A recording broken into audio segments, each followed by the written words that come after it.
Chers Congolais, et si l'histoire se répétait? Oui, à ce qu'il me semble, l'histoire se répète. Parce que la guerre que nous vivons aujourd'hui, nous l'appelons la guerre de pillage des rapines néocoloniale. Oui, c'est vrai. Mais étonnamment, cette guerre correspond à la troisième vague de besoins d'approvisionnement en matières premières du monde industrialisé occidental. Étonnamment,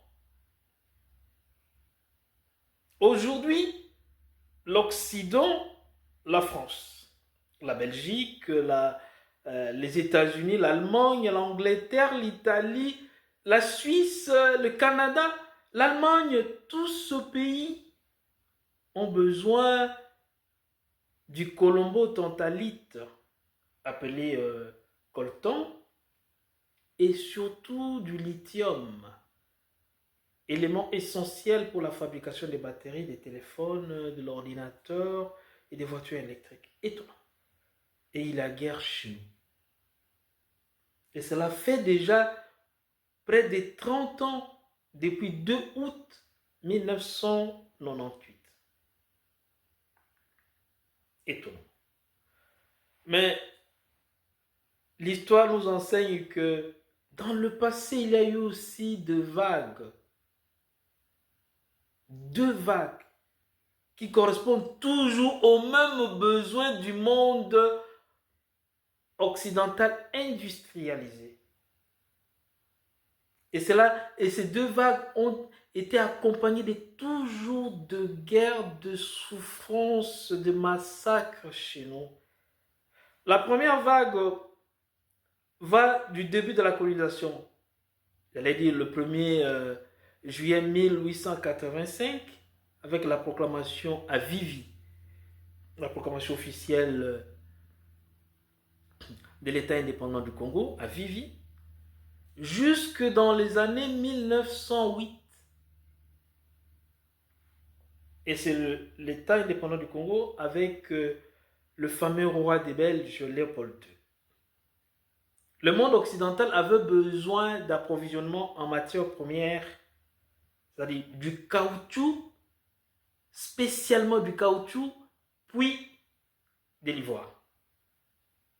En ce moment-là, c'était l'essor des voitures. Il fallait trouver des pneus. Et les pneus venaient du caoutchouc. Et ce caoutchouc, le latex du caoutchouc qu'il fallait, se trouvait dans nos forêts. Et quelle forêt? Le Maïndom, ce qu'on a appelé le domaine de la couronne et la province de l'Équateur. Et on comprend aujourd'hui que c'est dans ces deux provinces-là, l'Équateur et le Maïndom, où nous avons recensé aujourd'hui de mains coupées de peuples. On a coupé à nos pères ou aux grands-pères de nos pères de mains parce qu'ils devaient amener la quantité voulue du caoutchouc. Sinon, on vous coupe les mains. Et parfois, on tuait les gens, on coupait les mains parce qu'ils refusent d'aller. On doit justifier la balle tirée, on doit dire non, on n'a pas chassé. On doit tuer quelqu'un et lui couper en plus la main parce qu'il doit amener la quantité voulue parce qu'il a fui. Et nous n'avons pas pu, il en est de même de l'ivoire. Le monde occidental avait besoin pour ses œuvres d'art de l'ivoire. On a fini l'ivoire chez nous. On n'a plus d'éléphants, quasiment plus. Parce que cela a correspondu à la première vague de besoins en matière première du monde occidental. La deuxième vague, c'est la vague connue du besoin d'approvisionnement en uranium et en cuivre pour l'industrie spécialement militaire, la fabrication de la bombe atomique avec Albert Einstein. Et cela, nous nous situons de la Première Guerre mondiale autour de 1914 jusqu'à la fin de la Deuxième Guerre mondiale. autour de 1945, par là.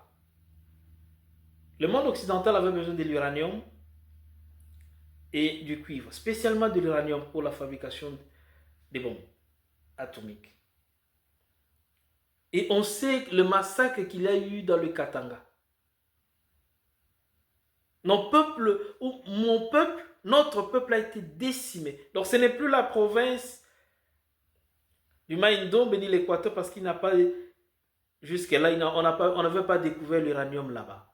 Et le cuivre, et comme il y en avait au Katanga, et disons dans le Kasaï, et c'est là. Et étonnamment, nous n'étions pas toujours capables de mettre fin à cela. Il a fallu que le monde occidental se dise répu, satisfait de l'approvisionnement fait de ses réserves en uranium, en cuivre. Et ainsi, c'est ça le massacre chez nous. Et nous voilà aujourd'hui à la troisième vague. Le monde occidental a besoin pour sa nouvelle technologie, ses nouvelles technologies, et des batteries. Il faut pour cela du lithium et du colombo-tantalite dit coltan. Et il y a guerre chez nous, et cela fait déjà bientôt 30 ans, depuis le 2 août 1998-1998. Et ça fait, c'est quand l'Occident sera répu, ce serait déjà approvisionné. Bon, maintenant c'est plein, on a fait des réserves pour un siècle ou même un siècle et demi, là on peut arrêter la guerre. Ainsi se répète l'histoire. Chers Congolais, cessons d'être des hommes présentistes, de ceux qui vivent simplement dans le présent, qui restent dans l'épaisseur du présent, coupés du passé et sans ambition ou sans voir l'avenir. Mais soyons plutôt des hommes qui regardent le passé. Conscients du présent, ils regardent le passé pour un avenir meilleur. Aujourd'hui, nous sommes à l'ère de l'intelligence artificielle. Et toutes ces recherches vont aboutir à de nouveaux besoins. N'assisterons-nous pas demain à une guerre? Ou déjà aujourd'hui, nous avons déjà une guerre qui se pointe à l'horizon ou qui s'élire. Qu'est-ce que nous faisons aujourd'hui pour ne pas revivre cette guerre? L'Occident a fait de notre beau pays le réservoir de ces matières premières. Il peut venir aujourd'hui, c'est l'Est qui est en guerre. Ce n'est plus le Qatar, ce n'est plus le Maïndombe, le domaine de la couronne, ce n'est plus l'Équateur. C'est l'Est. Et demain, ça sera encore dans une autre province. Nous devons penser comment mettre fin à cela. Et pour mettre fin à cela, il faut beaucoup réfléchir. Il ne suffit pas seulement d'avoir une armée très forte. Oui, il nous le faut. Et aujourd'hui, ce sont les armes nucléaires dissuasives qui empêchent que les autres nous attaquent. Il nous le faut. Mais pas que. Nous devons nous poser la question: qui doit être notre partenaire? Est-ce que l'Occident mérite-t-il d'être appelé partenaire du Congo? Et si nous pouvons le considérer tel, est-ce que l'Occident se définit tel comme partenaire du Congo? Ne sommes-nous pas là devant un lion face à l'antilope? Deuxième des choses, il nous faut des hommes compétents. Aujourd'hui, nous assistons à une guerre, et cette guerre vient toujours de l'Est. La guerre de la libération venait toujours de l'Est. Qu'est-ce que nous avons fait dans l'entretemps pour empêcher qu'il y ait une autre guerre à partir de l'Est? Ce qui signifie que nous avons besoin des hommes compétents, des autorités compétentes. Et d'où viennent ces autorités compétentes? ces autorités compétentes viennent des urnes, logiquement ou en principe. Nous devons savoir que le bulletin de vote que nous tenons est un pouvoir considérable, est un pouvoir gigantesque. J'allais même dire, c'est le seul pouvoir. Notre président, nos élus ne doivent pas, nos députés ne doivent pas être des élus de nos communautés respectives. Le président, les députés ne doivent pas être les élus de ma tribu ou de nos tribus respectives. Mais ils doivent être un président et des députés compétents, des gens capables de comprendre les enjeux politiques du monde actuel, les enjeux stratégiques, les enjeux géopolitiques internationaux actuels. Quand nous avons des gens qui ne peuvent pas penser, qui ne peuvent pas comprendre, lire entre les lignes ce qui nous arrive et ce qui peut nous arriver demain, eh bien, nous assisterons demain encore à une autre guerre et toujours de façon impréparée. La troisième des choses, nous devons prendre conscience que nos matières premières ne sont pas des ressources naturelles renouvelables. Demain, il n'en aura plus. Tel le cas de nos éléphants, nous n'en avons plus. Le monde occidental ou l'Europe a fini nos éléphants en forêt. Et l'Europe continue, hein? C'est nous qui n'avons plus rien. Et demain, quand nous n'aurons plus toutes ces matières premières, nous serons des caisses vides.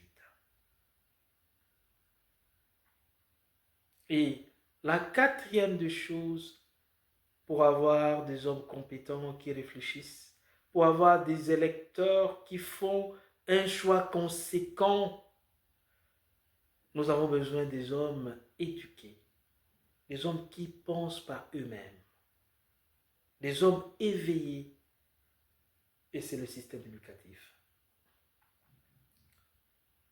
J'en appelle encore à la conscience professionnelle de nos éminents professeurs, de nos respectables enseignants de l'école primaire, secondaire. La clé est entre vos mains. Et avec la conscience professionnelle, nous pouvons refaire un peuple. Eh bien, pour finir, j'ai une question. Bientôt, je crois en 2028 ou 2027, vers la fin décembre 2027, nous allons voter. Qui sera notre élu? Notre président, celui que nous allons voter, sera-t-il l'élu de ma communauté ou plutôt le président des citoyens congolais? Je ne le vote pas parce qu'il est de ma tribu, je ne le vote pas parce qu'il est de ma tribu, de ma communauté, de ma région, mais je le vote parce qu'il est un homme compétent, capable d'inventer, de réinventer un nouvel avenir pour le Congo. Mon député, notre député, sera-t-il l'élu de ma communauté, de ma tribu, ou plutôt le député des citoyens congolais, un homme capable de lire entre les lignes les enjeux politiques du monde actuel. Merci, Franck.